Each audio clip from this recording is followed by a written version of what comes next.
We will never turn our back on a single Scot. We've got to wrestle with those challenges. This is the same nonsense we have heard time and time again. This is our country. Let's fix it together. Hello and welcome to another Planet Holyrood. I'm Paul Hutcheon, political editor of the Daily Record. I'm joined this week by Hannah Rodger, who is now the political editor of the Sunday Mail, and also Planet Holyrood regular Douglas Dickie of the Scottish Daily Express. So this podcast, we're recording it a few hours before President Trump's speech on tariffs, which I think is preparing the ground for so-called Liberation Day. We don't know the exact details, but it seems like he's going to be imposing sweeping across-the-board tariffs on pretty much every country in the world. And the mood music is that despite the UK's relatively positive relationship with the US, despite the offer of a second state visit, despite the fact that we appear to be cutting taxes on US tech giants, we're not going to be spared, at least initially. And it looks like the best we can hope for is perhaps whittling down the tariffs through negotiations after they've first been introduced. So I don't know what you all think about it, but Donald Trump says it's going to be Liberation Day. Doesn't quite feel like it's going to be Liberation Day for anyone else. Well, yeah, but I don't know if it's going to be Liberation Day for the US either, because it's essentially just starting a trade war. You know, so initially, yes, it might make, sense for America, but when all these other countries start doing retaliatory tariffs, as soon as it starts to hit people's pockets in America, there will be protest and there'll be problems. I think that there's value in looking and reviewing certain tariffs, but just having sweeping, 20%, 25%, there's even some talk of 200% for certain alcohols. I just think it's not really going to end very well, especially when, as I said, it essentially is just starting a trade war. I mean, just go back a step, Dougie. Tariff is obviously an import tax. So if there's a Scottish or UK producer trying to get their goods into America, it's going to cost them more. You would imagine, as Hannah says, there'll be retaliatory tariffs. It's sort of tit for tat. I think the loser is going to be the consumer fundamentally, because it's an extra tax on what you purchase. So, it's hard to say. What I can't quite work out with the Trump tariffs or the Trump tax is, does he see it as a revenue raiser to then cut taxes domestically, or is he using it as leverage with every country around the world for them to do certain things, thus whittling down the tariffs? It's not entirely clear to me. Yeah, I think it's probably more likely the latter. I think he sees it as a kind of bargaining chip, something that he can use. I also, even though we've just had an American election, but it seems, that 4-year cycle means they're always kind of on election footing almost, and you've got the, midterms and whatnot. I think he thinks it's going to be a vote winner. It's going to shore up his own, especially his own support, kind of middle America, if you like. But who are also consumers who buy things in shops. That's the big problem. As soon as people start seeing their bills, this is a president who came in promising to reduce the cost of people's shopping baskets, make things cheaper. From day one? Yeah, from day one. And, these tariffs, I don't think are going to achieve that. It's actually going to end up making everything more expensive in America, but also in other countries. I remember a couple of years ago when there was a 25% tariff on whiskey, and that was, hugely, hugely damaging for the sector. And I imagine it will be a similar thing again. What he'll gamble on though is that there might be an immediate boost for the American economy. Local jobs. We've already seen the mood music is some manufacturers are going to move closer to America, or to America to try and avoid these tariffs. But ultimately, as time goes on, you use the example of cars. Americans are obviously huge. Car ownership there is huge, and car prices are going to go up in America, and Americans buy a lot of cars, and eventually people are going to start noticing that. I think he gambles. His gamble is that he can blame other countries for retaliating. You know, For punching back. I know that sounds crazy, but yet these are the times we live in, this kind of post-truth world. So Trump can say, oh, it's not my fault that, car prices have gone up or the price of groceries have gone up. You can blame these other countries for putting tariffs that we've then got to pay, completely ignoring the fact that it's in retaliation to what he's done. Yeah. The UK, I think, more than most, if we can't bring these down, we're going to really suffer. We've got a high export economy, and it'll be places like China who are maybe not going to benefit, but the cost there is going to be a lot less. It's going to impact them a lot less than other places. So it's a bit of a gamble for him. I think it's a populist move. Ultimately, it's something that he thinks. I just don't see who wins. I Well, I mean, was going to say, on your point, you were saying, I don't quite know if he, if he thinks that this will, make him look in a better position to voters, if he's using it as a bargaining chip, or if he is actually using it to try and boost the economy, etc. I would bet that he doesn't actually know either. I think that he just throws out these ideas. He thinks this will make me look, he wants to be seen as like a strong man. So he just wants to throw out these ideas, make himself appear a certain way, and he doesn't really seem to. I don't think he thinks out all possible conclusions or impacts of the types of things that he's doing. There's a protectionist element of it as well. He wants to be seen that he's protecting American interests on the global stage. America, despite becoming the world's policeman, if you like, for the last 60 years, it's got a real kind of history and heritage of being quite isolated, of isolationism. And I think this kind of harks back to that, that kind of 1920s, 1910s, where it was a lot more insular. And I think he wants to he thinks that's going to play well with his core support. And I think it will, even if prices go up, because I don't think they care too much. You mentioned the car industry. Let's just look at it. He's trying to boost domestic production and the domestic manufacturing of cars. And a lot of these companies buy parts from Canada and overseas. Well, that's what I was going to say. It's so not like everyone's going to just buy American cars, because they can't. Their prices are going to go up because they have to actually import parts from elsewhere. So unless he wants to have, the whole sort of spectrum of car manufacturing in America, which would keep costs quite low.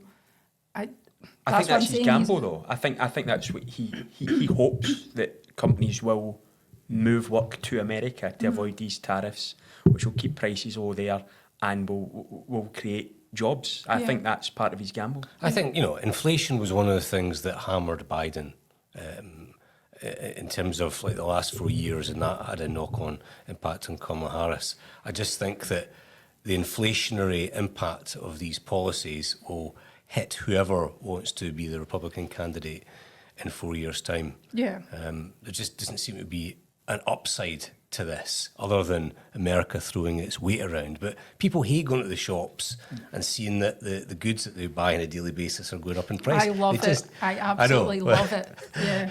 Yeah, it's quite masochistic. Well, do you know what? Speaking of that, I mean, we get this specific coffee from a local sort of coffee shop, and normally the price for the bag that we get is £28, and it lasts for ages.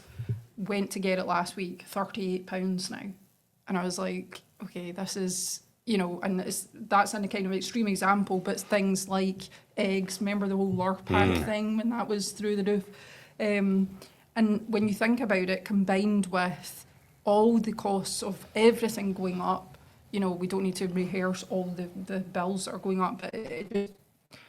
It's particularly concerning, the tariffs, if it is going to hit people, really hard in the pocket, because quite frankly, people in the UK do not have the extra money to be spending on anything.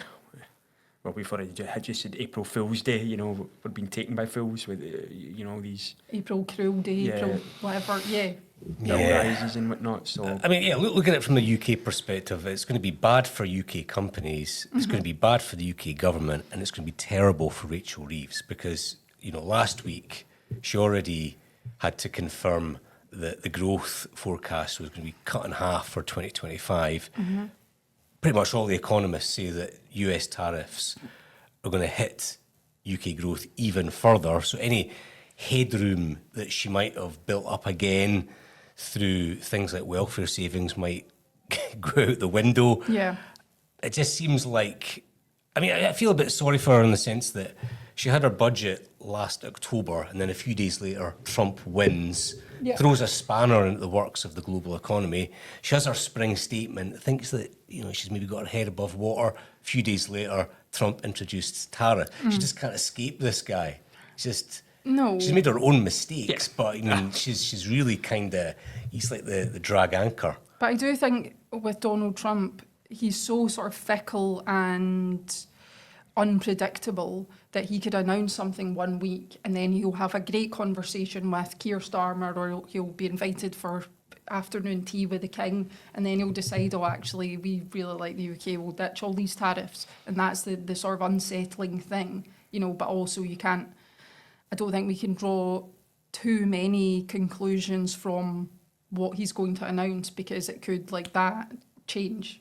You know? Yeah, he's fickle. Yeah. It's a really bad look for Keir Starmer, actually, who went grovelling to the White House to kiss Trump's bum with the promise of the state visit that I don't even think the king wanted. No. Certainly didn't want him to deliver it live on TV or however it was he kind of done it, and now we're finding out, well, actually, I'm going to batter your economy anyway. Sir Keir. Yeah. No, it's too, I mean, they might be taken off for the UK, or they might be reduced substantially. We just don't know. I mean, I think that if he's going to do that for any country, I think the United Kingdom would be pretty close to top of the list. But he said, what did he say about Canada, Donald Trump? He said it was the most horrible country to negotiate with, or something. What was the? Do you know what I'm talking about? The phrase. It was like the most evil country, and I was thinking, what country is it going to be? You know, is North it Korea, like North Korea, Iran, maybe Russia, but no, Canada. Those notoriously evil people in Canada. I don't know anyone who doesn't like Canada. It's just utterly ridiculous. Apart from the makers of South Park, who are always kind of ragging on them. I wonder Yeah. if he's been watching too much South I mean, South Park. Yeah. I always try and find a Holyrood election angle to it. I mean, I think there is one in the sense that if it's bad for UK Labour, bad for the economy, then it's going to be bad for Scottish Labour, because if the economy tanks, living standards continue to go down, people don't feel like the Labour government has made them better off. You can't really see that as a springboard. But for then an in turn, Sarwar. it's going to be bad for the SNP, who are actually in government right now. They'd probably say, well, look, we're responsible for the devolved services. The economy is really a matter for the Labour which government. they always say, but it's still, I think when, you know, the economy is very, very bad, and when prices of everything are going up and blah, blah, blah, I still think the government of, you know, our country have some responsibility for that. Oh, yeah. And look, a Holyrood election should be about devolved issues. It should be about the record of the Scottish government. Just seems to me in politics it's not fair. Just seems like right now it's going to be a midterm judgment, not Is that a judgment. your big analysis? Well, Politics is not fair. It's not fair. I mean, it clearly isn't. Yeah. I mean, if it was fair, then we'd be judging the SNP on the record about the health service, about education. But voters are entitled to cast their vote on whatever issue they want, and if they want to cast their ballot based on 9 months of Keir Starmer rather than, 19 years of the SNP, it's entirely up to them. Yeah. But things have to pick up in terms of the economy for Labour. So-called Liberation Day, it's not going to be the magic bullet, it's more like the poison pill. It's amazing how adept the SNP are at picking and choosing what should be on the agenda for Holyrood elections, because obviously they think independence should be on the agenda, but that's reserved to Westminster. And now, as you say, they'll probably say, the economy's not it's got nothing to do with us, but you can bet they'll bring it up to batter Labour with. And as you say, Paul, politics isn't fair. That's kind of up to them. And I don't think, you might feel sorry for Rachel Reeves. I don't think that sympathy is going to extend to the public, regardless of whether it's Trump's tariffs that damage, that are doing the damage to the She's made her own mistakes. The national insurance rise. Absolutely. But ultimately, like, voters are going to judge her for it. Yeah. Ultimately, that's. I think that's the problem. you could excuse Rachel Reeves or you could feel sorry for her if it was just, you know, she'd made some decisions through naivety but the decisions to, for example, cut the welfare budget, not compensate the WASPy women, remove the winter fuel allowance, those are just idiotic decisions that are going to be very unpopular. It's not like, oh, we accidentally, you know, increased this national insurance or whatever and didn't realise it would have such a big impact. Like, you know what you're doing if you're cutting disabled people's benefits or winter fuel allowance. So, you know, I find it difficult to feel sorry for her in any way because I think there are certain things that she's done that are not a Labour kind of government. And there's a sense that the disability benefit cuts are coming from her Totally. department rather than Liz Kendall's department. Liz Even Kendall's though Liz Kendall, just been totally shafted. Liz Kendall gets told to read out what's been agreed. Well, yeah, but politics isn't fair. Well, no, it's not. So look, moving on, I think in Holyrood just now there's a motion of condolence for Christina McKelvey. She was the SNP MSP who died last week. Christina was first elected to Holyrood in 2007, eventually rose to become a minister in the Scottish Government, and she was popular across the political divide. There are lots of tributes to her last week, and I think those will continue in the Parliament today. I mean, Hannah, what are your thoughts on Christina McKelvey and her career? I mean, I think, you know, she was a good politician, and I think that it's very hard these days, to last that long. As you say, she was first elected 2007, last that long and be so sort of overwhelmingly liked by your colleagues, and not just within your own party, but across different parties. You know, usually in politics you find, like, if there's somebody who's, particularly somebody who's become a cabinet secretary or minister, you know, they are going to have some enemies somewhere. But she didn't really. Like, I think she was genuinely, you know, her heart was in the right place. She was in it for the right reasons. She wasn't there to be, you know, it wasn't about her. She genuinely wanted to make a difference to people's lives. And I think that, you know, for people who are not plugged into politics every day and know all the goings on of Holyrood, they may not have actually heard of Christina McKelvey that often, but I actually don't think that's a bad thing in a politician's career. Like, you know, it just to me says that she was all about getting on with the work rather than making herself the sort of talking point or the story, or, you know, and it's just very sad. Yeah. Yeah, I mean, obviously, first thing I'd say is condolences to her, you know, her family and friends. That's no age to go, and it's really just very, very sad. I think just to echo what Hannah said, I mean, it's no secret the Scottish Daily Express is you know, quite hostile towards the SNP and the SNP Really? government.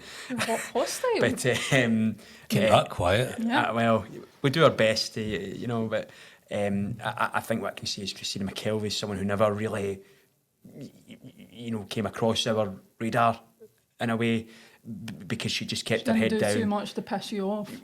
Well, yeah, but for me it's because she keeps her head down, and she done her job. Yeah. She didn't That's become. what I mean, yeah. She was one of these, you know, government ministers who never became the story. Yeah. Unlike, you know, others who always want to put themselves out there. Yeah. And, you know, speaking to people who knew her, I didn't know her. Obviously, I covered South Lanarkshire when I was at the Rutherglen Reformer. She was a South Lanarkshire MP, but it wasn't really my patch. But speaking to people who knew her, they all speak very, very highly of her. People who work for her speak very highly of her, and it's always just a really sad story. Yeah, like I remember, like anytime I spoke to her, she was always very respectful and professional, and that's all you can really ask for in our job, because we don't get that all the time from politicians. But she was definitely, you know, just always very professional. And yeah, what about you, Paul? Do you have much interaction with her? You know, over the years, I used to speak to her now and then. Yeah. No, I thought she was a very polite person. You know, she wasn't the sort of person who would come up to you and give a hard time. You know, No. she would kind of defend her position. But, you know, she was popular across the political aisle, always says something, I think. But Christine McKelvey's death does mean there's going to be a by-election in the seat that she represented, which is Hamilton Larkhall and Stonehouse. I look back to 2021. Christian McKelvey won it with a majority of 4,582 over Labour's Monica Lennon. Now, it seems to be the case that it's an effective two-horse race between the SNP and Labour. The factors for me are an unpopular Labour government, Reform riding high in the polls, and John Swinney steadying the ship. And unless something remarkable and dramatic happens, I think you're probably looking at an SNP hold in this seat. I think so, but the thing that I'm most interested in is who the parties are going to put up for it, you know, particularly Labour. Who's it going to be? Are they going to parachute some nobody in? Or, you know, could they get somebody who is a bit more local to the area, who's well known? I think that will be really interesting, and it'll be interesting to see the Reform result as well. I presume they will stand somebody in that seat. Yeah, I mean, there's been all these comparisons about, oh, you know, it's a test for the Holyrood elections. It's not really a test because, you know, people get very excited about by-elections, but A, you know, it's one seat, and B, usually about, you know, 12% of people turn out to a by-election or something. It's ridiculous. So I just think you can't read too much into it, but I think it will be very interesting to see the reform vote, and also, yeah, if there's any sort of infighting in the Labour Party about who gets to go up for it. For me, that's the most interesting thing, is to see how Reform fare. This is our first real electoral opportunity, I suppose, to show that this isn't just...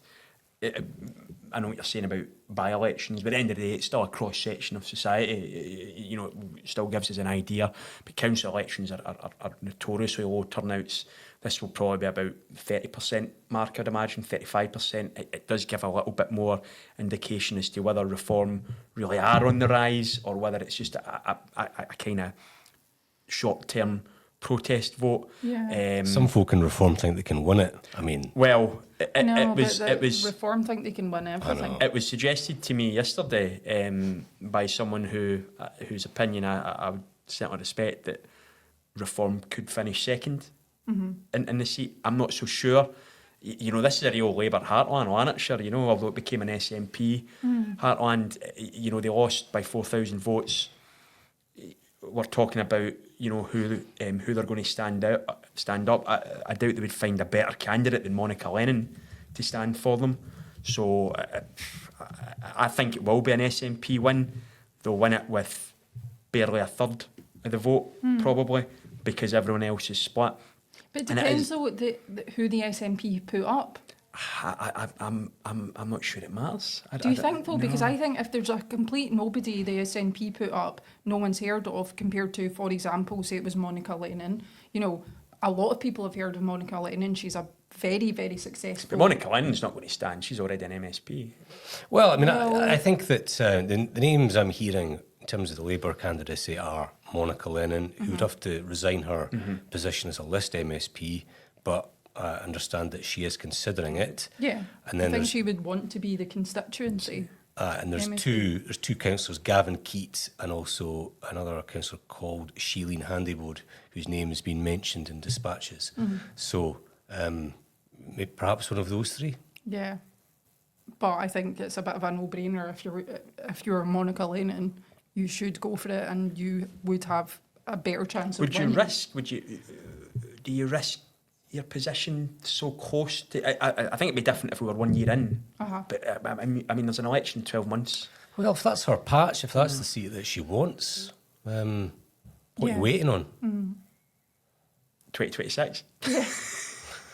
Well, yeah, there is that. But I think what's interesting about it, Paul, what you say is these things are often kind of a mid-term verdict on a government, but this isn't going to be a mid-term verdict on a Scottish government. Aye, so there's two governments you can deliver a mid-term verdict on, really. Is it going to be about public services? The SNP won't want it to be about public services. No. They want it to be about Labour in Westminster, and Labour will want it to be about, you know, public services up here. And all the while we've got the reform question. It's going to be a real interesting vote. I do think the SNP will win it. I think another factor is that I was talking to someone who said that in by-elections tends to be the older voters who turn out, not the younger ones. And the older voters are the cohort that have turned against Labour the most with WASPy, I wonder why. winter fuel. Yeah. So it's just another thing that's not in Labour's favour. I think they'll put a brave face on it during the campaign, but the political headwinds are pretty strongly against Keir Starmer and Anas Sarwar in this contest. I might be wrong. I might be wrong. I think it depends as well. If you get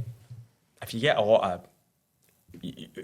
people who don't like the SNP, who they might decide that it's more important to give John Swinney a bloody nose than to maybe be seen to back Keir Starmer. That's maybe Labour's best hope, if they can get the message out that the only way to unseat the SNP in Hamilton, Stonehouse and whatnot is to vote Labour, and it probably is. So, Well, yeah. will tactical voting play a part? Does tactical voting play a part in by-elections? I'm not. Well, I think it did in Rutherglen. I think it can always play a part, but whether it's Whether it there's plays enough V part, voters to actually make a difference.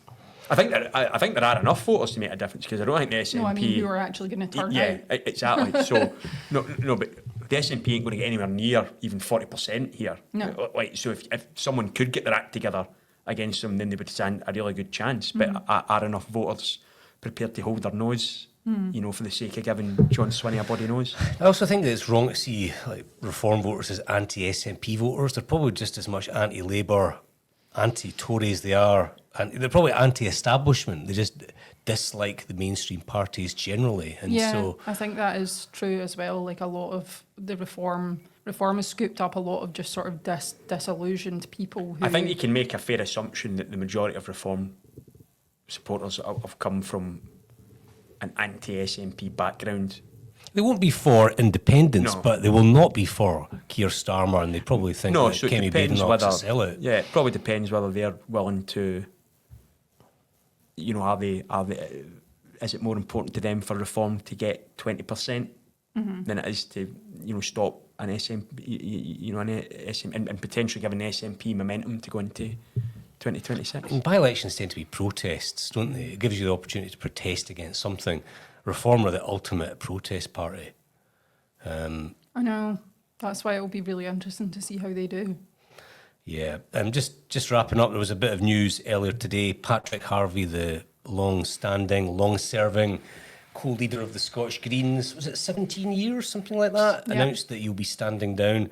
Dougie, I know that you're a big fan of his. Do you want to lead the tribute? I can't wait to see him out on his bike more. You often see him out biking about without his helmet, obviously. I always wear my helmet when I'm cycling in. But, I don't really know. I can't really think of much he's really achieved.